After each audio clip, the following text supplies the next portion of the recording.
The crystal towers of Ethros Prime reached toward the purple sky like frozen tears. Captain Jake Morrison stood at the window of his ship and watched the strange world below. The buildings glowed with soft blue light that pulsed like a heartbeat.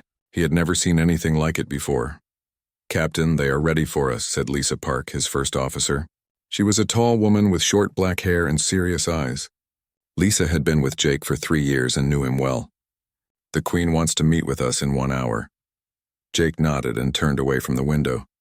His ship, the Wanderer, was not the biggest or fastest ship in the human fleet, but it was his ship and his crew was the best he could ask for.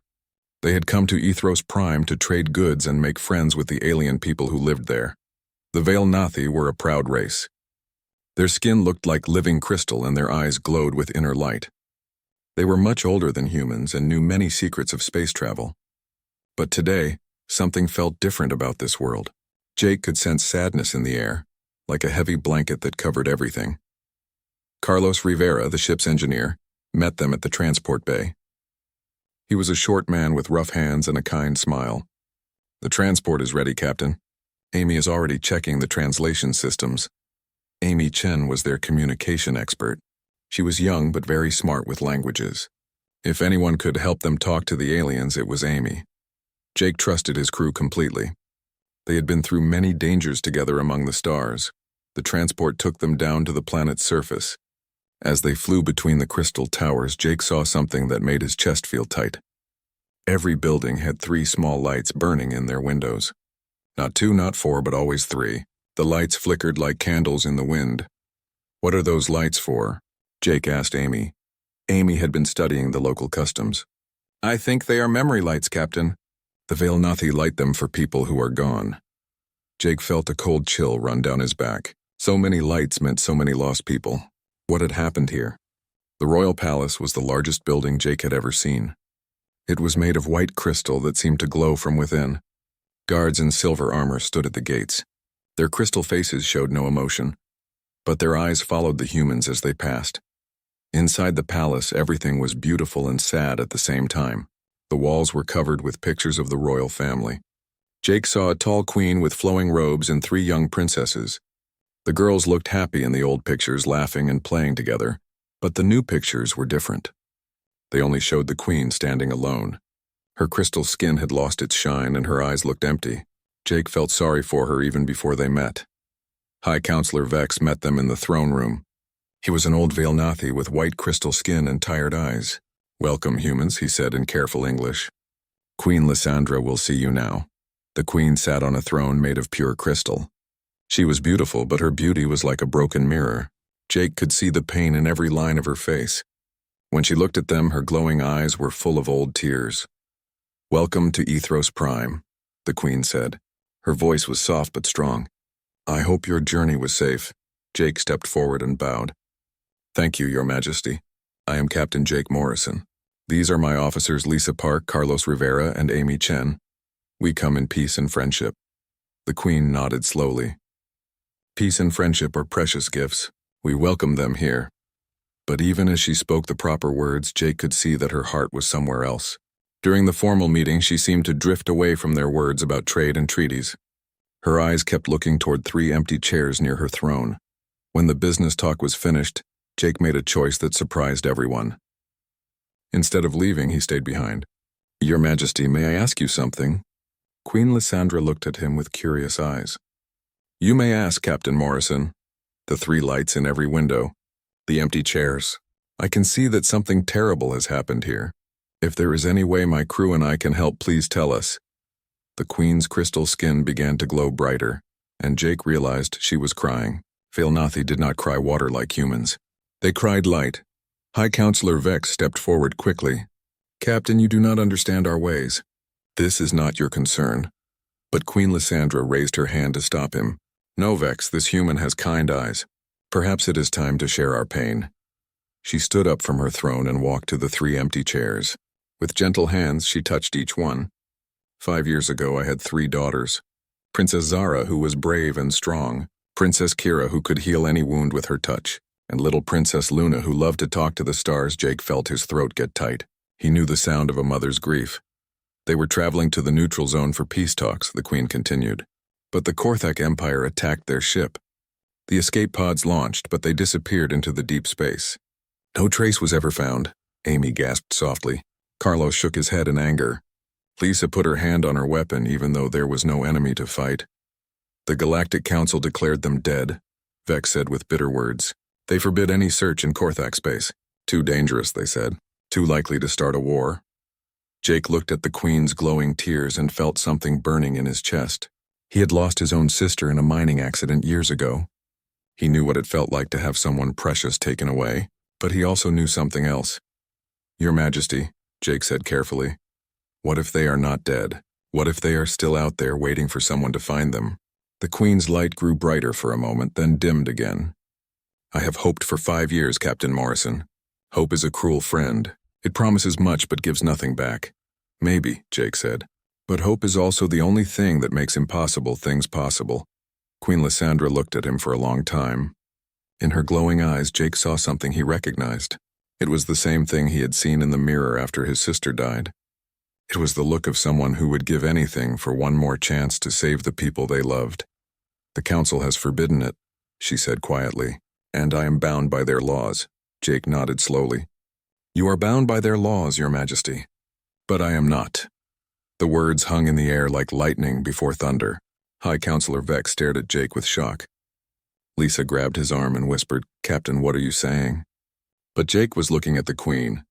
In her crystal face, he saw the first real light of hope she had felt in 5 years. And he knew that some things were more important than laws or safety or common sense. Some things were worth any risk. Back on the Wanderer, Jake's crew stared at him like he had gone crazy. They sat around the small table in the meeting room, and nobody spoke for a long minute. Captain, Lisa said finally, tell me you are not thinking what I think you are thinking. Jake looked at his friends and crew. These people had followed him through asteroid fields and alien wars. They trusted him with their lives every day. Now he was asking them to risk everything for strangers. The Queen's daughters might still be alive, Jake said quietly. We could find them. Carlos laughed, but it was not a happy sound. Captain, the Korthak Empire covers half the galaxy. Their space is full of warships and death traps. How are we supposed to find 3 people in all that darkness? And even if we found them, Amy added, how would we get them out? The Korthak do not let prisoners go. Ever. Jake understood their fears. The Korthak were known across the galaxy as cruel masters. They took slaves from every world they conquered and worked them until they died. Their ships were fast and their weapons were deadly. Most species stayed far away from Korthak space. I know it sounds impossible, Jake said, but I have been thinking about the attack. 5 years ago, the princesses were going to the neutral zone. That is near the Nebula of Sorrows. Lisa frowned. The nebula is a death trap, Captain. Ships that go in there do not come out. Exactly, Jake said with a small smile, which means the Korthak probably do not patrol it very much. If the escape pods drifted into the nebula, they might have ended up somewhere the Korthak think is unreachable. Amy pulled up a star map on her computer. The Nebula of Sorrows was a huge cloud of gas and strange energy.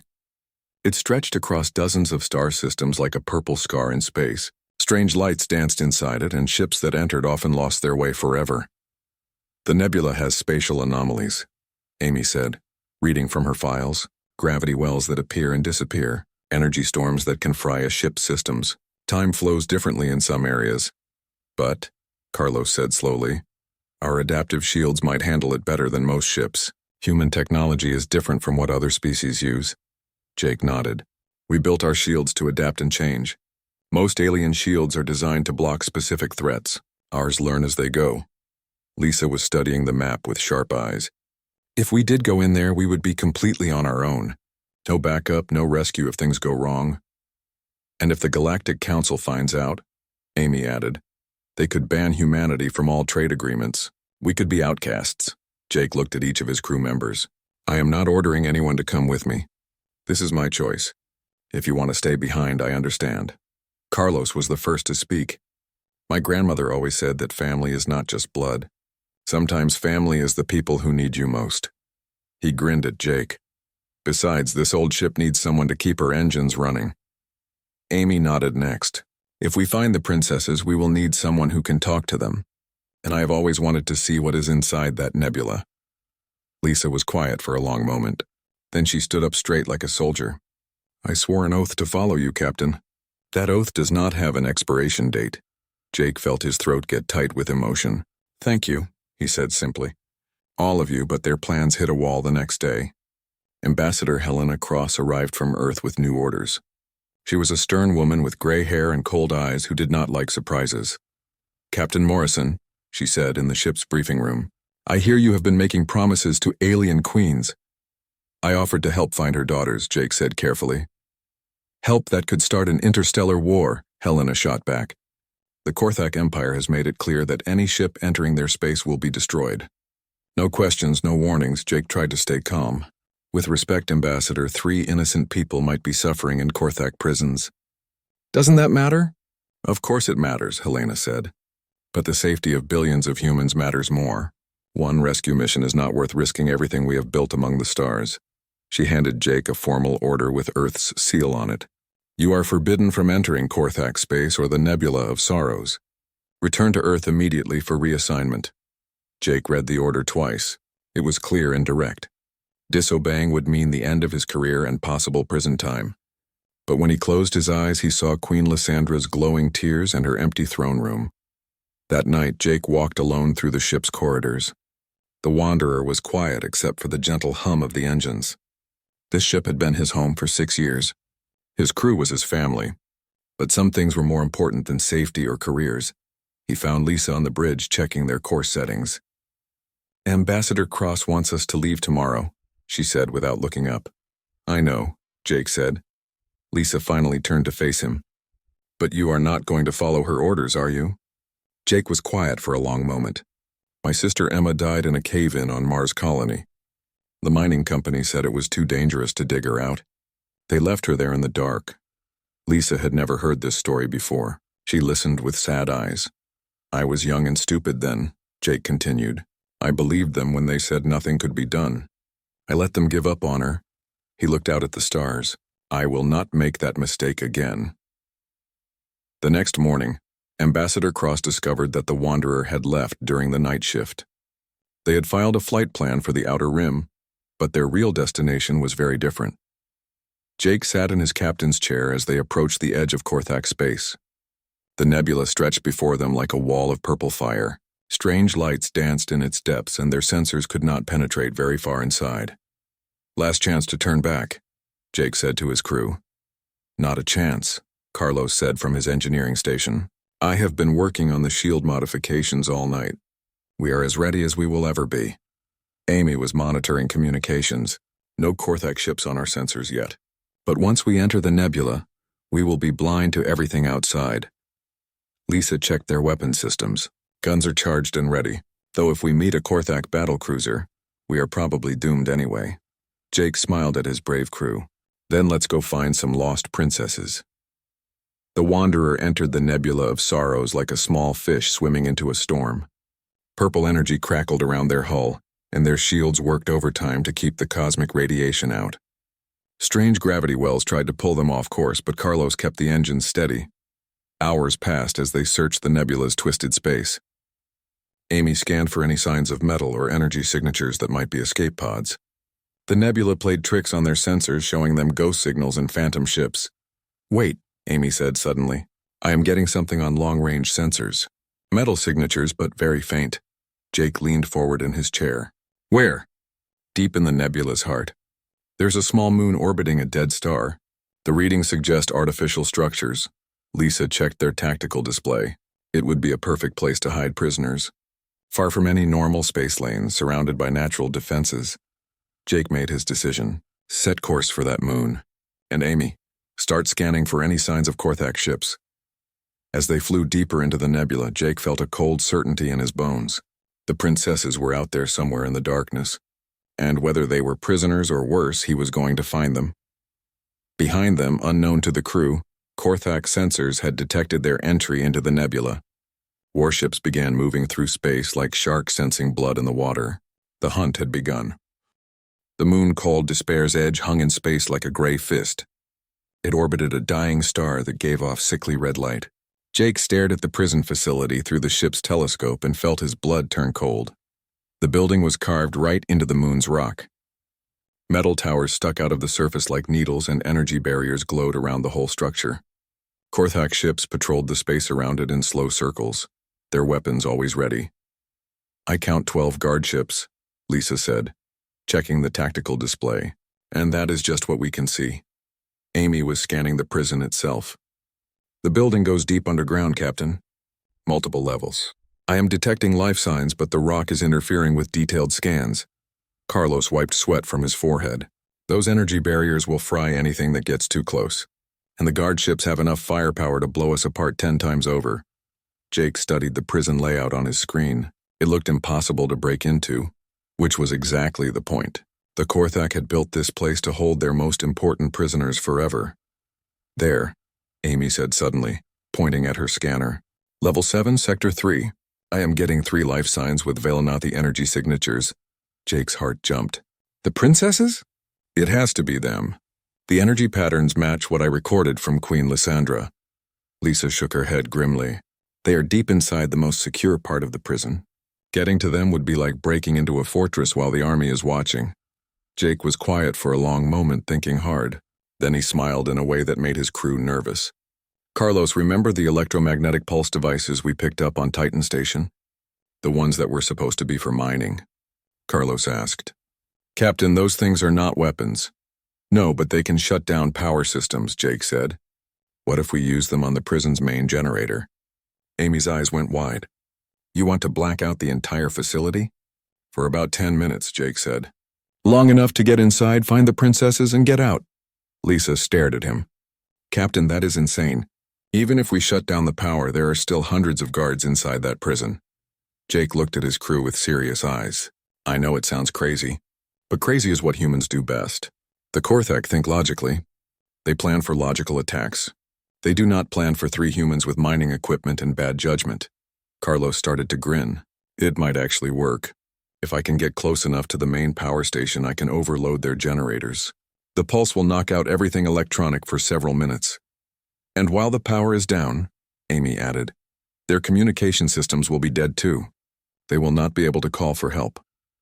Lisa was still frowning, but Jake could see her starting to think about the plan. "How do we get past the guard ships?" Jake pointed at the asteroid field near the moon. "We hide the Wanderer in those rocks. Then we take the shuttle and come in dark and quiet. No engines, no power signatures, just drifting like space debris. And once we are inside," Lisa asked. "We split up," Jake said. "Carlos plants the pulse devices. Amy jams any communications that come back online. Lisa and I go find the princesses." Amy checked her translation systems. If the princesses are weak or injured, they might not trust us at first. I will need to convince them quickly that we are here to help. The plan was dangerous and probably suicidal, but looking at his crew, Jake saw the same determination he felt. They were going to try this impossible rescue because it was the right thing to do. They spent 2 hours preparing. Carlos modified the mining pulse devices and programmed them to overload Korthak power systems. Amy loaded every Velanathi language file she could find. Lisa checked their weapons and emergency medical supplies. Jake put on his combat armor and thought about Queen Lysandra's empty throne room. Somewhere below them, 3 people who had been prisoners for 5 years were waiting in the dark. He was not going to let them down. The shuttle drifted toward the prison moon like a piece of floating metal. Jake had shut down all their systems except life support. They moved in complete silence through the asteroid field, using the rocks for cover. "Guard ship coming around the far side," Lisa whispered. Watching her passive sensors, they held their breath as the Korthak patrol ship passed less than a kilometer away. Its searchlight swept the area, but the shuttle was cold and dead to their scanners. "Clear," Lisa said after the ship moved on. They landed in a maintenance bay on the prison's lower level. Carlos immediately went to work on the power systems, while Amy and Lisa set up a communications jammer. Jake found a computer terminal and tried to access the prison's layout. "The Korthak use a simple number system," Amy said, helping him translate. "Level 7 should be down that corridor and to the right. Power systems located," Carlos reported. "Give me 3 minutes to set the charges." Jake checked his weapon and looked at Lisa. "Ready for this?" "Born ready, Captain." The pulse devices activated exactly on schedule. Every light in the prison went out at once and the energy barriers flickered and died. Emergency power would restart some systems in about 8 minutes, but that was all the time they had. Jake and Lisa ran through darkened corridors, using their helmet lights to see. The prison was a maze of metal walls and locked doors, but Amy's directions were perfect. They reached level 7 just as confused shouts started echoing through the building. Sector 3, Jake said, checking the door markings. This way. They found the cell block behind 3 sets of security doors. The power failure had unlocked everything, but Jake could hear boots running in the distance. The guards were coming. The first cell was empty. The second held an alien prisoner who cowered away from their lights. But the third cell made Jake's heart race. 3 figures sat in the darkness, blinking in the light from his helmet. They were thin and pale but alive. Princess Zara, the oldest, stood up protectively in front of her sisters. Princess Kira held little Princess Luna close to her side. "Who are you?" Princess Zara demanded in accented English. "What do you want?" Jake pulled off his helmet so they could see his face. "My name is Jake Morrison. I am here from your mother, Queen Lysandra. We have come to take you home." Princess Zara stared at him with suspicious eyes. "That is impossible. Mother would never send aliens into Korthak space." "She did not send us," Jake said honestly. "We came on our own. Your mother lights 3 candles every day and sits by 3 empty chairs. She misses you more than life itself." Tears started running down Princess Zara's crystal cheeks. "The daily candles? She still does the ritual of remembrance?" "Every single day for 5 years," Jake said. "She has never stopped hoping you would come home." Princess Kira stepped forward, her healing powers making her sensitive to truth and lies. "This human is not lying, sister. I can feel his sincerity." Little Princess Luna, who had been only 12 when captured, looked up at Jake with wide eyes. "Are you really going to take us home?" "That is the plan," Jake said with a smile. "But we need to move fast." They ran through the corridors as emergency lights started flickering on. The pulse devices had bought them time, but not much. Jake could hear Korthak guards shouting orders and heavy boots pounding on metal floors. Princess Zara kept pace with the humans, but her sisters were weak from years of imprisonment. Jake picked up Princess Luna and carried her, while Lisa helped Princess Kira. "This way," Amy's voice crackled through their communicators. "I have the route clear to the shuttle bay." They made it halfway before running into trouble. A squad of Korthak guards blocked their path, armed with energy weapons and very angry expressions. The aliens looked like walking lizards with armor and bad attitudes. "Surrender now," the lead guard hissed in broken English. "You die quick if you surrender." Jake looked at the guards, then at Princess Zara. "Your Highness, I hope you remember your combat training." Princess Zara smiled for the first time in years. "I have been dreaming of this moment." The fight was short but intense. Lisa's military training and Jake's determination, combined with Princess Zara's royal combat skills.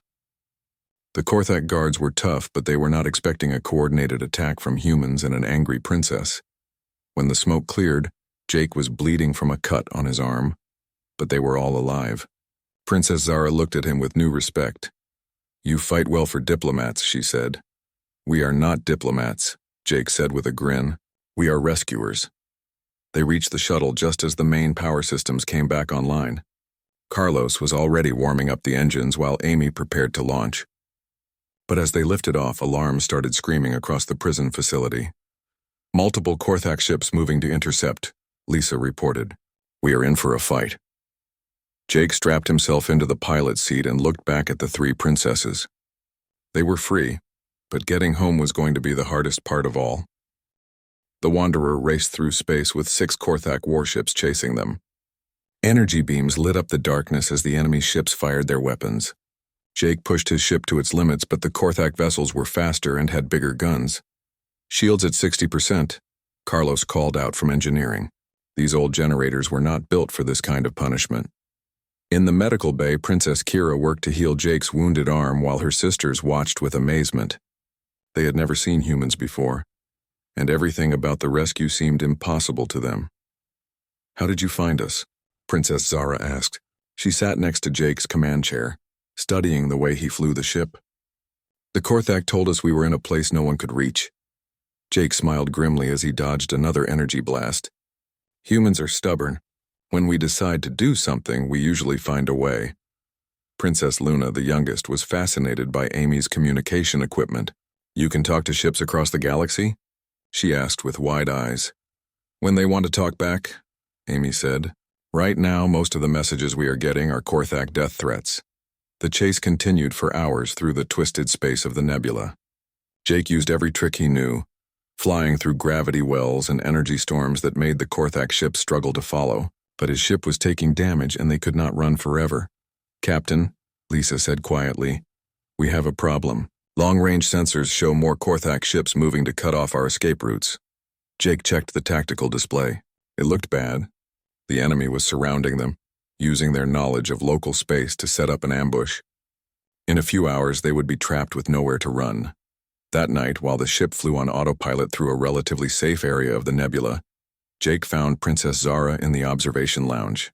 She was staring out at the strange purple clouds that surrounded them.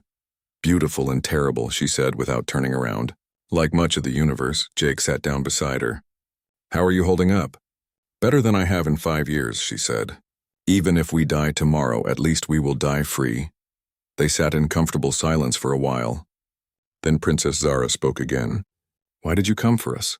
Your people owe us nothing." Jake thought about his answer carefully. "I lost my sister when I was young. I was not able to save her. Maybe I came for you because I wanted to save someone this time." Princess Zara looked at him with her glowing eyes. "Tell me about her."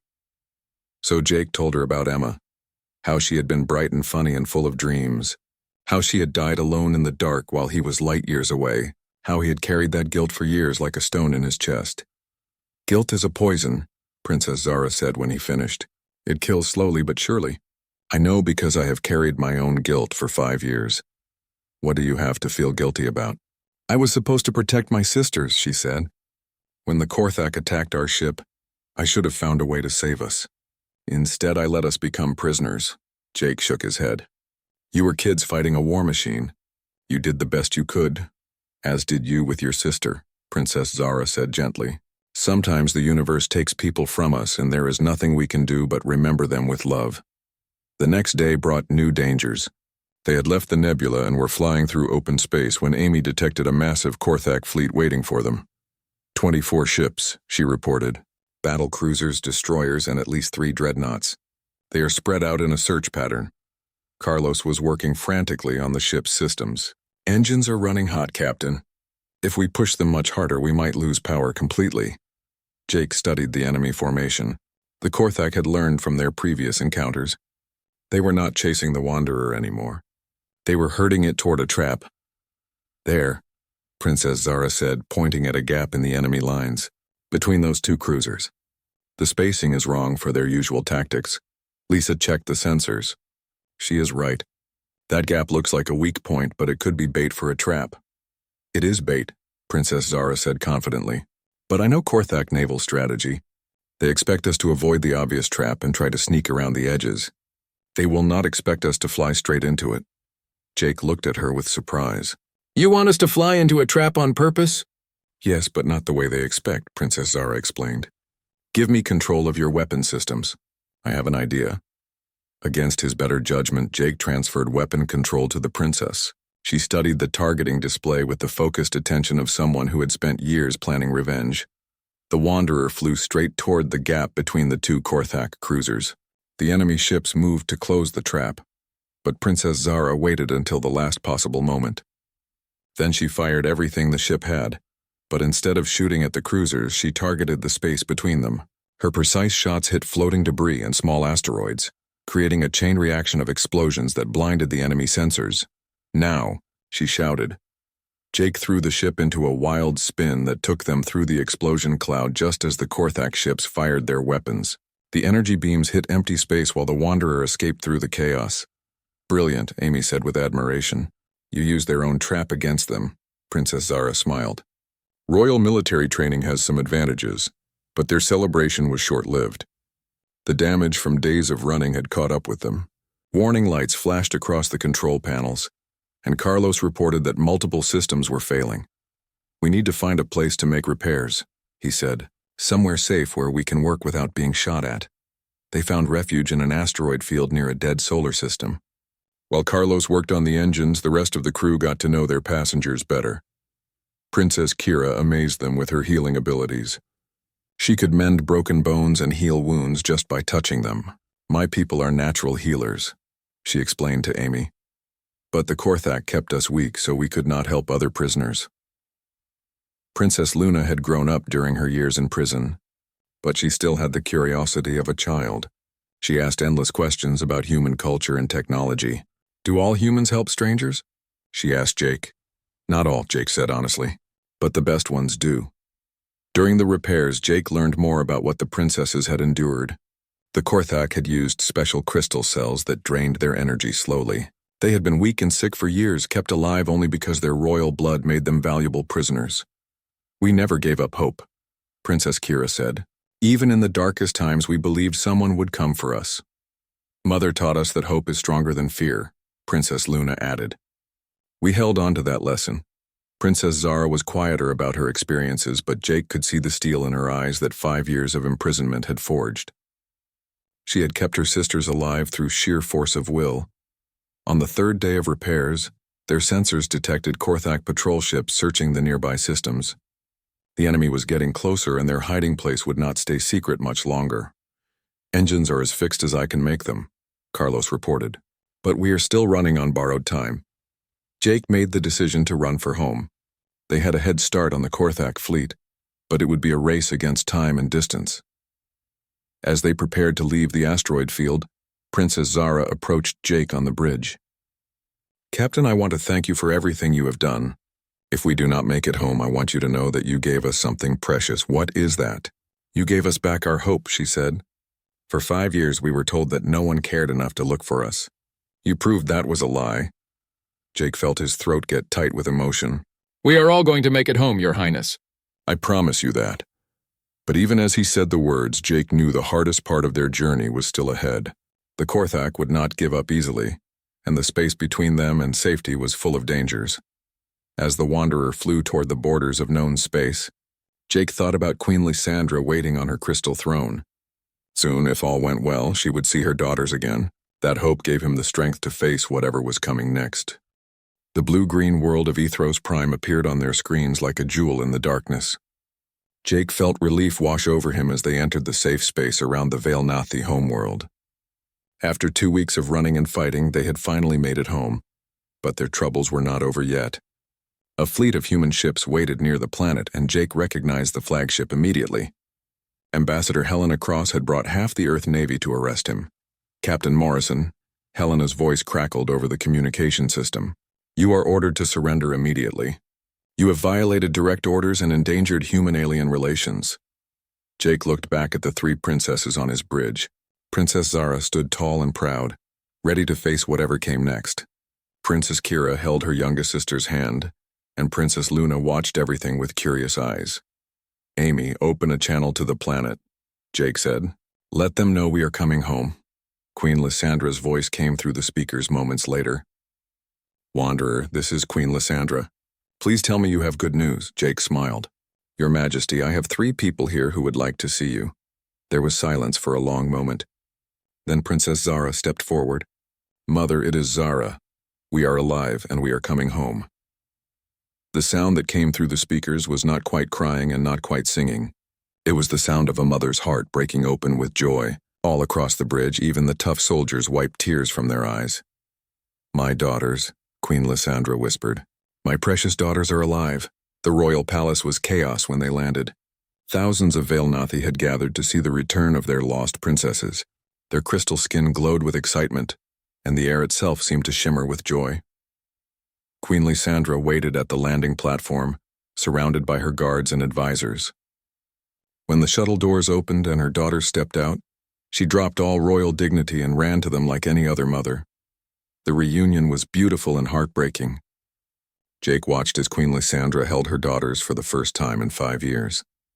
Their crystal skin glowed so brightly that it lit up the entire platform like daylight.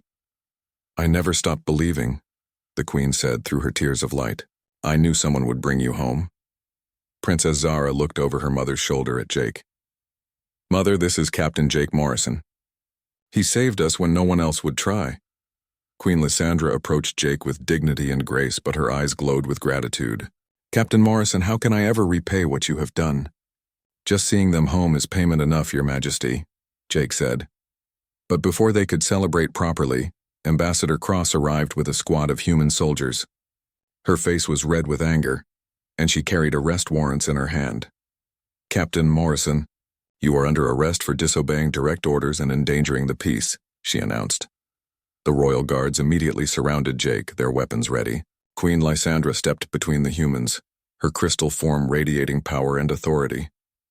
Ambassador Cross, the Queen said in a voice like ice. This man is a hero who brought my daughters home. You will not arrest him on my world. Helena's face got redder. Your Majesty, with respect, Captain Morrison violated human law. He must face justice. Princess Zara stepped forward, and Jake could see the royal training in every line of her body. Ambassador, my mother is the ruler of this world. Human law does not apply here. But if you want to discuss justice, let us talk about the Galactic Council's refusal to help 3 innocent people. The confrontation might have turned ugly, but Princess Kira had an idea. She whispered something to her mother, who nodded with a slow smile. Ambassador Cross, Queen Lysandra said formally, I hereby declare Captain Morrison a daughter friend of the royal house. This is the highest honor we can give to someone who is not Vale Nathi. As such, he is under royal protection. Helena sputtered with anger. That means nothing under human law. But it means everything under galactic law, High Counselor Vex said, stepping forward with a scroll. The daughter friend title has been recognized by the Galactic Council for over 1,000 years. No member species can arrest or harm someone who holds it. Jake stared at the scroll with amazement. In trying to arrest him, Ambassador Cross had given Queen Lysandra the perfect opportunity to protect him forever. But the real surprise came when Princess Zara asked to speak to the assembled crowd. Standing before thousands of her people, she told the story of their rescue and the courage of the human crew. These humans risked everything for strangers, she said, her voice carrying across the plaza. They had no orders to help us, no reward waiting for them. They came because it was the right thing to do. She turned to Jake with respect in her glowing eyes. Mother, I propose a formal alliance between our people and humanity, not because we owe them a debt, but because they have shown us what true courage looks like. The crowd roared their approval. Queen Lysandra raised her hands for silence. The proposal is wise, my daughter, but such an alliance must be approved by both sides. To everyone's surprise, several human ship captains stepped forward. Jake recognized them as independent traders and explorers who had been watching the events unfold. Your Majesty, said Captain Ben Hall of the merchant ship Liberty, not all humans agree with Ambassador Cross. Some of us think Captain Morrison did the right thing. More captains joined him, then civilian officials who had come with the fleet. Within an hour, a formal petition was being signed by dozens of humans who supported the alliance. Ambassador Cross watched her authority crumble with fury in her eyes. This is mutiny, she shouted. I represent the Earth government. You represent one part of the Earth government, said Captain Julia Wright of the exploration ship Pioneer. But we represent the human spirit, and the human spirit says we stand with people who do the right thing. 3 months later, the Human Vale Nathi Alliance was formally signed in the royal palace. Jake stood beside Queen Lysandra, as she and the human representatives put their names on the historic document. The alliance opened up new possibilities for both species. Human technology combined with Vale Nathi knowledge led to advances in medicine, space travel, and peaceful exploration. Trade between the two worlds flourished. Jake was promoted to admiral, but he chose to keep commanding the Wanderer. His ship became the first official diplomatic vessel between Earth and Ethros Prime. Lisa, Carlos, and Amy all received medals and promotions, but they stayed with Jake and their ship. Princess Zara surprised everyone by requesting to spend a year on Earth, learning about human military tactics and culture. She said her time with Jake's crew had shown her the value of thinking differently. Princess Kira established medical exchange programs between the two species, sharing healing techniques that saved countless lives. Princess Luna became an expert in human languages and served as a translator for important negotiations. But the most important change was in how other species viewed humanity. Word spread throughout the galaxy about the humans who had risked everything to save 3 strangers. Some aliens began to see humans not as dangerous newcomers, but as potential allies worth knowing. A year after the rescue, Jake found himself back on Ethros Prime for the anniversary celebration. He stood in the royal garden with Queen Lysandra, watching her daughters play with visiting human children. "You know," the queen said thoughtfully, "I asked you once how I could repay what you had done. And I told you that seeing them home was enough," Jake replied. Queen Lysandra smiled. "But you were wrong, Captain Morrison. What you really gave me was hope. Hope that in a galaxy full of darkness there are still people who will light a candle for strangers." Jake looked at the children playing together, human and alien alike, and thought about the future they were building. "Your Majesty, can I ask you something?" "Of course. If someone else's children were lost tomorrow, would you help look for them?" Queen Lysandra's crystal skin glowed with warm light. "After what you taught us about courage, Captain Morrison, we would move planets to bring them home." That evening, Jake received a message from Earth. Ambassador Cross had been reassigned to a desk job, and the new ambassador wanted to discuss expanding the alliance to include other species. But the message that made Jake smile came from an unexpected source. A young human explorer named Kevin Nash had discovered signs of a lost colony ship in the Outer Rim. The colonists had been missing for 10 years, and the Earth government had declared them dead. "Admiral Morrison," the message said, "I have heard the story of how you brought the princesses home. I was wondering if you might have some advice for someone who wants to find lost people." Jake looked at his crew, who were reading the message over his shoulder. Lisa was already checking star charts. Carlos was calculating fuel requirements. Amy was researching the lost colony's last known position. "Well, team," Jake said with a grin, "looks like we have another rescue mission." As the Wanderer prepared to leave Ethros Prime once again, Jake thought about the words he had spoken to Queen Lysandra months ago. When someone needs help, you help them. That is what humans do. It was a simple philosophy, but it had changed the galaxy, and as they flew toward the stars to look for more lost people, Jake knew it would keep changing things for years to come. Some things, he reflected, were more important than politics or safety or common sense. Some things were worth